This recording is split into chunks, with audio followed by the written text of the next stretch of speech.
Welcome to the Restoration Ninja Profits Podcast, highlighting the unsung heroes of the restoration industry.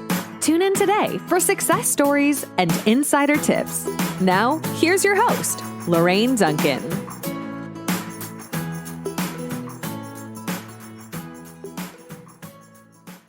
So here we are on the Restoration Ninja Profits Podcast, and I'm so glad to be here. And my promise to you, as always, is I want to give you a little bit of verbal caffeine that's going to energize your business and help you stay social. Because after all, don't you want to be the business that everyone's talking about? I know I do. And I just want to give a great welcome. Welcome. Can you just tell us your name? Sure. I'm Barry Labov, and I run a company called Labov Marketing and Communications out of Indiana, but we also have offices in Dallas, Texas, and in Phoenix, Arizona. And what is the main thing you do in your marketing business? We focus on one word, and that one word is differentiation. So we focus on what makes a company, small or large, unique, or distinct. And what we do then is we help that company word that or present that.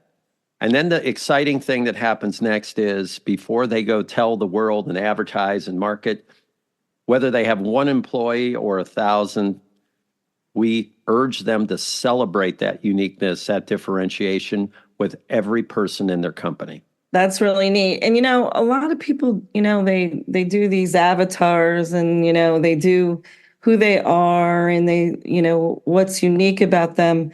But sometimes it's really hard for them to establish that uniqueness. So having a little help, it's like, I know for me, it's like I'm very social. So I kind of brought that into my branding that makes me unique because I love to talk to people. So you have a unique story. You were a rock musician, and then you went to Entrepreneur of the Year. How did that happen? Tell us a little bit about that. Well, Lorraine, I know you're a wedding singer. Just somebody told me that. So I know you sing. I believe your husband's a musician as well. So my story is I grew up from the time I was 9 years old, writing songs, playing drums and keyboards, sometimes at the same time, which is not very exciting to hear, but it was fun for me to do. And what happened was I had a rock band, and we did pretty well. We had some songs published. We had songs on the Billboard charts. Our songs did not sell much, so we sold well under 1 million copies, but we did have fun. And then one day, my father passed away, and I realized that, I've got to get a little serious with life because I don't know how long I'm going to have. So I decided I was going to work on a business, really try hard, give it about 6 months. And if it didn't work, I'd go back to being in my rock band. I did that. I never turned back. It was great. And from that point, and it was almost magical, a company in our area walked up to me and said, "Hey, will you take on our marketing for the next 3 years?" I said no many times because I didn't think it was a good fit. Then finally, I said, "Why do you want me to do it?" And they said, "Because we trust you." I went, "Whoa, okay, I'll do it." And that changed everything. I then became a full service marketing company. That's been 30, 40 years. And from that, immediately I was awarded the Entrepreneur of the Year award from Ernst & Young. It all happened pretty quickly that way. Yeah, it's really kind of cool. So, you also have worked with some famous brands. And what do you think the reason was that they chose you? We've worked with Harley Davidson, Audi, Mercedes-Benz, Volvo, Macallan Scotch, Harley Davidson, I mentioned. Lots of really great companies. They've told me that what they like about our company is we not only understand their business, but we understand business itself. So many companies in my realm don't really understand business, but they understand how to make a neat logo. They understand how to write some catchy phrases, but they don't really understand business. That's something our company does. And the way we look at what we do, Lorraine, is we are the people behind the heroic brands or the hero clients. So we're the people in the background. We're not going to be up there. We're the backup band for the lead singer, so to speak. Our clients are the stars in our eyes. So what we have to do is we have to say, okay, look, here's what we see that makes you unique. Here's how you can really share that message. And here's how you need to celebrate it with your people so you have a very, very inspired and inspiring organization. So that's pretty cool. So, Harley Davidson, I'm just curious, were you at Harley Davidson when Amy Porterfield was there? I don't think I know Amy Porterfield. No. Okay. Yeah, I know she did something with marketing too, but I don't know how long, and I don't know what exactly she did. She has her own business now, but I was just curious. So you worked with some famous brands, and you have done some amazing things.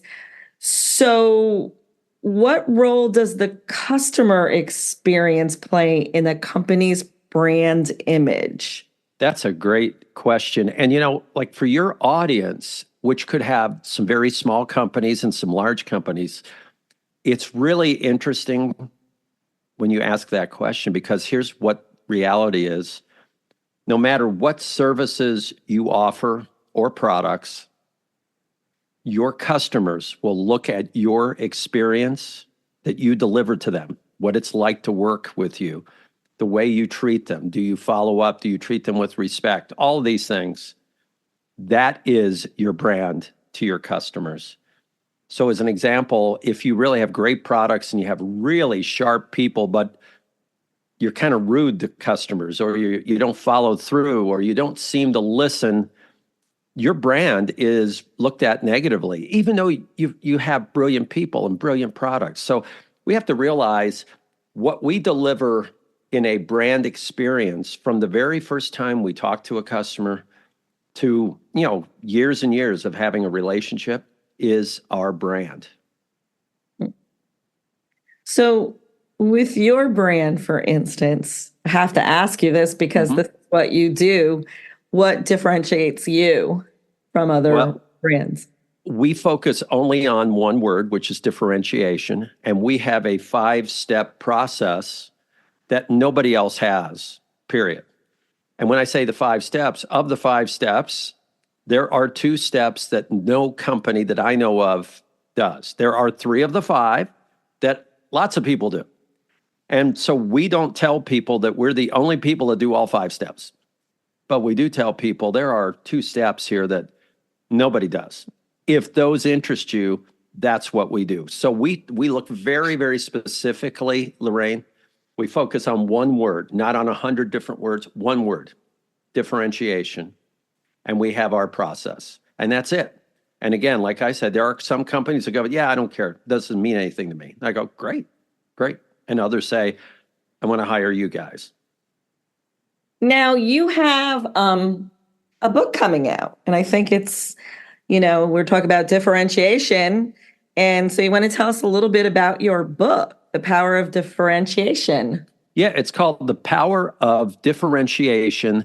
The subtitle is Win Hearts, Minds, and Market Share. And that's what the book is about. It's winning the hearts and minds of your people, the people who represent you, your partners, sometimes your suppliers. You could have dealers or distributors, to create a powerful brand so that your customers love you. So the book is about 200 pages of stories of small and large businesses that tackled this, that were able to succeed, that in many cases, Lorraine, they did not think they did anything unique until they really discovered it. They dug in and said, wait a minute, we do a couple of things pretty special. And then those individual companies rallied their entire organizations around it. So lots of inspiring stories. It's not my life story or anything like that, but it's far more interesting. It's how a number of people changed the worlds that they were in. And it's why my one goal with the book is to inspire the hearts and souls of 1 million people. So I want 1 million people throughout the world to be inspired by this book and its message. I love that. I love that. I will be sure to get that. And so this is the part of the podcast where we kind of get a little real. I'm going to ask you a couple questions, and one of them Mhm. is we all struggle. Becoming an entrepreneur is not an easy deal, and some people are really good at it and they succeed really quick. Others are a little bit slower, but eventually they come around. But what would you say is was the hardest things to do when you first went into business for yourself? Well, and I started from nothing. So I started my business from scratch. I had no money. I had a loving wife who was very excited to support me, but we had no resources. A couple of things I had to face. Number one was I did not know how and did not want to sell. So I didn't think I was a good salesperson. I had to seek out really good salespeople and ask them for advice on how I could improve. I listened to them. I showed respect to them. I embraced what they told me. And to this day now, 40 years later, some of them are my closest friends. But I had to tackle my weakness, which was I couldn't sell. And actually, they turned me into a lethal weapon in some ways because I learned how to sell and it became kind of fun and easy. And it was natural. It was natural. So that was one.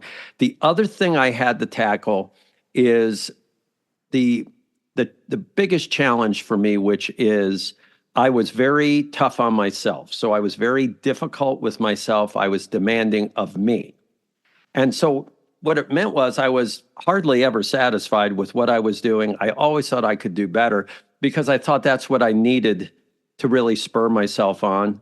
And over the years, I realized I needed a little bit of patience. And once in a while, I needed to stop and go, you know what? You're doing a pretty good job here. This is good. You should be proud. You should exhale and appreciate what you're doing, because if all you do is race all day long, you get pretty tired. So that was the other thing. I had to stop, realize how lucky I was to have my wife, how lucky I was to have my family, and actually enjoy what I was doing, as well as, the pursuit of trying to improve. Those were the two big things for me.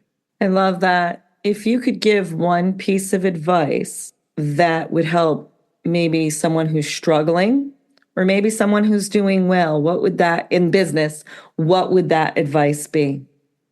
My advice would be this. There are certain terms that I think you got to give up. And that's one word is balance. So as an example, they go, well, you need a balance in your life. And what I believe is I have no balance in my life because if I am talking with you, I am who I am. And if I then talk to one of my employees, I am the same person I am. If I talk to a client, I am the same. Talk to my kid. Okay. So number one, we have to be ourselves. We have to be able to be comfortable with who we are. And knowing that when we are producing a product or a service for a customer of ours, especially when we're smaller, because it should be this way all the way, but when you're smaller, do not compromise. Do the right job. Don't cut corners. Don't say, gee, I wasn't paid enough for this, so I'm not going to finish the job. Finish the job. Do it right so you never feel ashamed. You never are embarrassed. You always have the right to never work with that customer again. You always have the right to never do that kind of project again. But as a small entrepreneur starting up, it is so critical to build your reputation as somebody that can be counted on. I love that. Well, I want to thank you so much for being my guest today on the podcast. And if somebody resonated with you today, how would they get in touch with you? And want to share a little bit more about your book and where that can be purchased? The book will be on Amazon. It's called The Power of Differentiation. So my last name is Labov, L-A-B-O-V. So please go there. Feel free to order it and leave a review would be great. Now you can go to my website, which is barrylabov.com. So it's BARRYLABOV.com. And we can start a conversation. Send me a message. Let me know what you're doing. We don't have to do any business or transactions. And there are some free downloads there as well for all my podcast friends who hear me out there in the podcast world. Awesome. Well, thank you again. And to everyone out there, until next week, I'll see you soon. Thanks for joining us today on the Restoration Ninja Profits Podcast. Armed with today's insights, you're set to elevate your restoration company. Be sure to subscribe to stay ahead, and don't forget to rate and leave a review wherever you listen to your podcasts. That helps others find the show, and we greatly appreciate it. We'll catch you again in the next episode of the Restoration Ninja Profits Podcast.